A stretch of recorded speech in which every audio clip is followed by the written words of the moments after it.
malaman. Mababa din ba ang immune system mo? Palaging may ubo at sipon lalo sa panahon ngayon?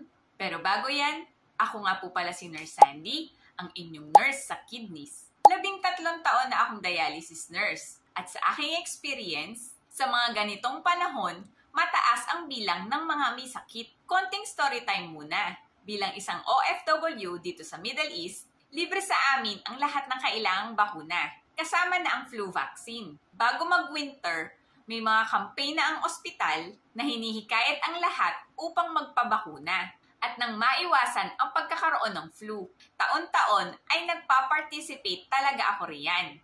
Pero last year, dahil sa kabisihan ko, first time kong hindi nagpa-vaccine. At biglang isang araw, tinamaan ako ng symptoms na parang COVID symptoms. Malalang chills, mataas na lagnat, at panlalata ng buong katawan ko. 2 days akong nakahiga lang sa kama at hindi makabangon.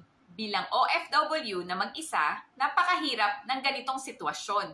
At bigla kong naalala na hindi pala ako nakapag-take ng flu vaccine ko last year. Kaya naman ngayon ay sinigurado kong nakapagpa-inject na ako. At mas pinapalakas ko pa ang aking immune system sa iba't ibang paraan. So ano nga ba ang mga natural ways para mapataas ang ating immune system? Lalo ngayong cough and cold season. Para mapataas ang ating immune system, nararapat lamang na i-prioritize natin ang ating balanced diet. Kung ikaw ay isang dialysis patient, kumain ng depende sa inyong laboratory results. Recommended ng mga dietitian ang mga prutas tulad ng apple, berries, grapes at pineapple dahil ito ay may mataas na vitamin C ngunit may mababang potassium level. Iwasan natin ang sugary at processed foods na nakakapagpababa ng ating immune system. Okay, next. Be active.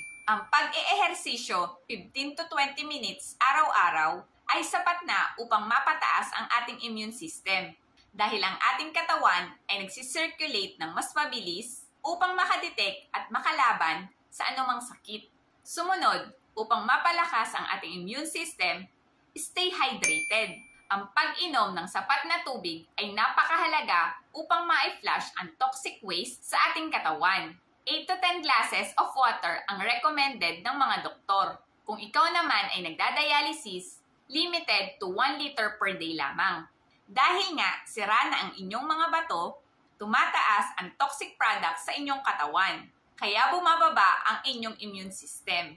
Next, para hindi kumalat ang impeksyon, ugaliing maghugas ng kamay 40 to 60 seconds gamit ang sabon or mag-hand rub using alcohol 30 to 40 seconds bago kumain at pagkatapos gumamit ng CR. Regular ding linisan at i-disinfect ang mga lugar o bagay na laging hinahawakan sa bahay o sa opisina man. Magsuot din ng face mask upang maiwasang mahawa sa mga taong may sakit, lalo na kung ikaw ay isang dialysis patient. Sumunod, upang mapataas ang inyong system, nararapat lamang na may sapat na tulog. At least 7 hours for adults, 8 to 10 hours for teens, at 14 hours pataas sa mga bata. Kapag tayo ay natutulog, ang ating katawan ay nagre-repair at nagre-regenerate ng mga cells, including ang ating immune cells, upang mapataas ang ating immune system. I-turn off ang ating device at least 1 hour bago matulog. Nakakatulong din ang pagkakaroon ng fixed na oras every night para makatulog. At pagpapaaraw sa umaga dahil ang vitamin D galing sa araw ay nakaka-boost ng immune cell production. Okay, next. Upang mapataas ang ating immune system, nararapat lamang na iwasan natin ang stress. Alam naman natin na ang stress ay isa sa mga dahilan ng pagbaba ng ating immune system. Sa kadahilanang, it can lead to higher level of inflammation that can lead to illness.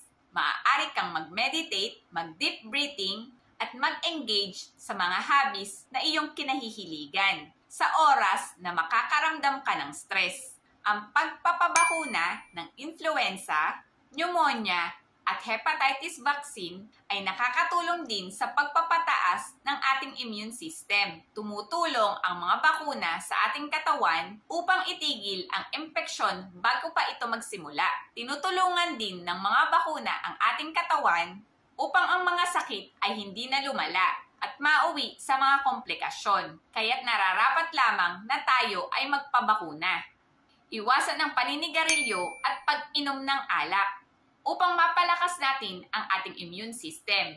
Ang mga chemical sa alak at sigarilyo ay sumisira sa ating healthy cells ng ating major organs tulad ng puso, atay, baga at bato. Pinasisikip din ito ang ugat na daluyan ng ating dugo. Ang pagkasira ng cells sa mga major organs ay maaaring magdulot ng mga seryosong komplikasyon, lalo na sa mga taong nagdadialysis.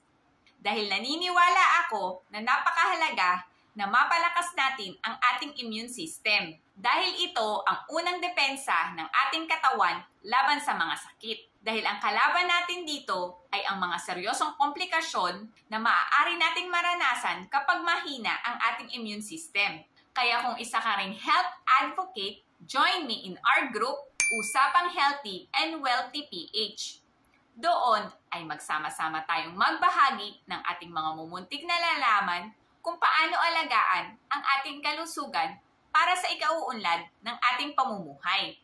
I hope nakatulong ang video na ito sa inyo. At paki-comment mo naman dyan sa baba ang salitang immunity kung naitawid ko ng maayos ang mensahe ng video na ito. Please like, share, and follow nyo na rin.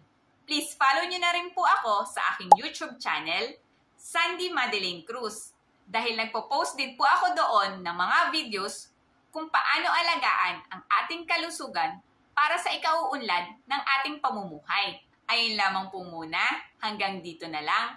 Huwag kakalimutan, true wealth is health. See you on my next vlog. Bye!